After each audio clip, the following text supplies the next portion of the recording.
Hi everyone, and welcome to day 21 of our Lifestyle Prescriptions Bootcamp. Now today I'm going to talk about daily journaling. Now this is not a diary of events. This is not just what happened today. I went here, I did that, I saw so and so. It is much, much deeper work, and there's a lot of evidence that this is incredibly powerful. The practice of actually writing with your hand, with a pen on paper, about very deep and personal feelings and thoughts has been shown to have an amazingly healing effect. And I'll give you some actual studies in a little while. So when you write down your feelings, this can help bring back emotional balance very, very quickly.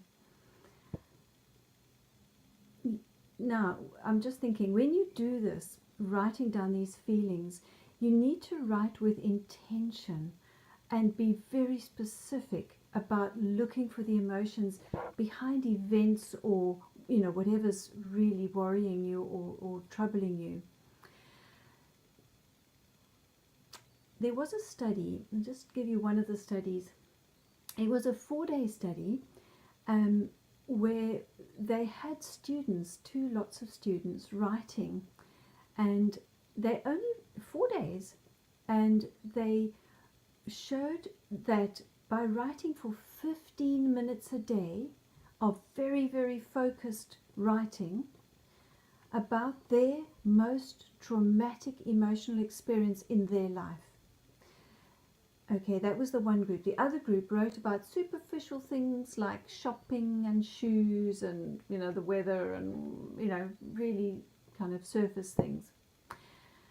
They followed up after this, and it showed that the students who had written about the deeply emotional, traumatic experience for 15 minutes a day for only 4 days consecutively, they had a far lower incidence of illness and a major reduction in stress levels as they were measured. So, what can we take from this study is that it is so important to write about specific events and your concerns in the present day, and also going back into the past, into your past life stressful events.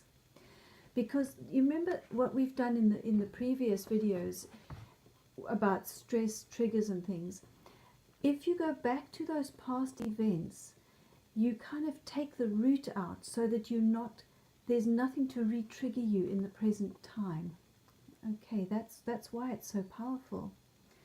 And also, if there's something like frustration or rage that you're feeling and it's bottled up, it's kind of unexpressed, never mind it's going to be playing havoc with your physiology, but also you can, instead of bottling it down or letting it out at some unsuspecting colleague or partner, you write it down on the page. You write it in how you feel. It can be big letters, it can be pressing heavy, you can change colors, it can be in red or bright orange or something that really shows what you're feeling, or black. Get it out safely and effectively. So in this daily journaling, you can sort of say to yourself, well, what shall I write about? Start there. Start with, what is the most traumatic thing that's ever happened to me? What is the thing I keep going back to? Start there and just let it flow. It might be that event leads into another one, into another one, into another one. Perfect. There's no should or shouldn'ts. It's all about writing as you are, as it kind of comes out of you, not from your heart, not from your head. So we're writing not from your left brain, you're writing from your right brain, which is where your unconscious can just flow. Okay.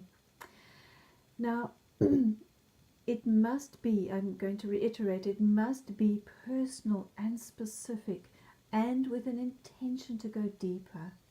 And this is where the real magic happens, when you do that.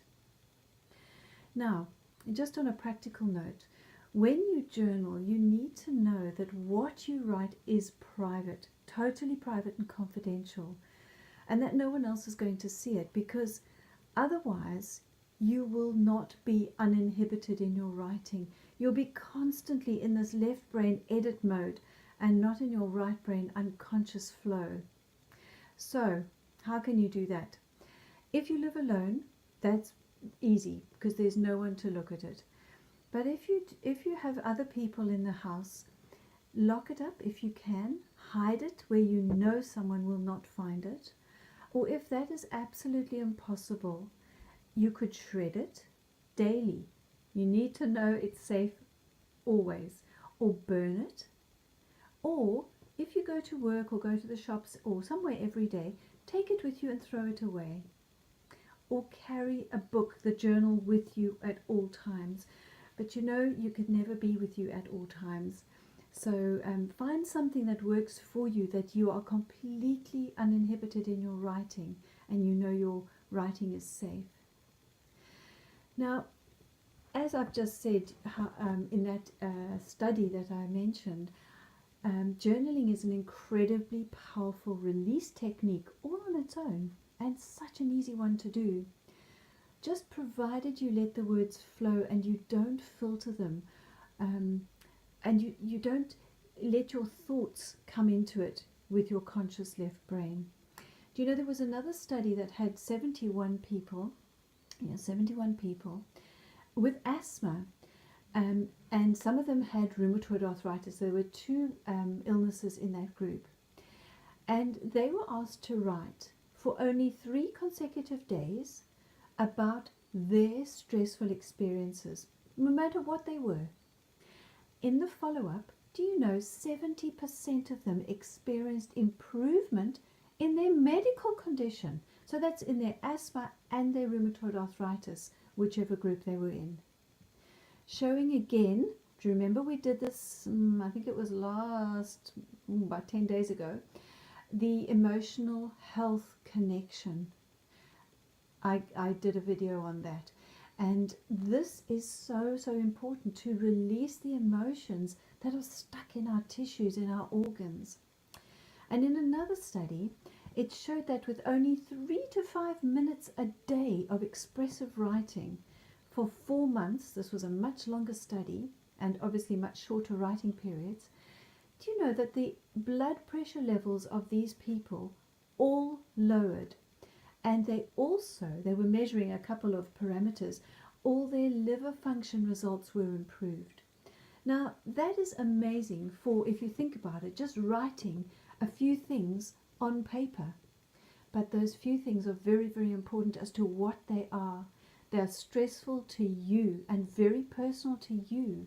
So it's very important to allow yourself this healing process if you are wanting to see results in your life. So I do hope you get this journaling as a habit, as a lifestyle prescription daily. I like to write in the morning because I'm awake, but also the first thing when I wake up. It's kind of that twilight time when my mind hasn't kind of clicked in yet to its left brain. What am I doing? What's my list? First thing to do, second thing to do. And I just start writing and just write. And it's been suggested that writing about 3 to 4, maybe 3 pages of A4 paper is plenty. If you'd like to set a time, that's fine, to make sure you kind of do a specific time, that's okay. But three-ish A4 pieces of paper is perfectly adequate. And just write and write and write in your own hand, not typed on a computer. It's important to have this kind of connection between your brain and your hands. It's very creative. So there's your right brain already flowing.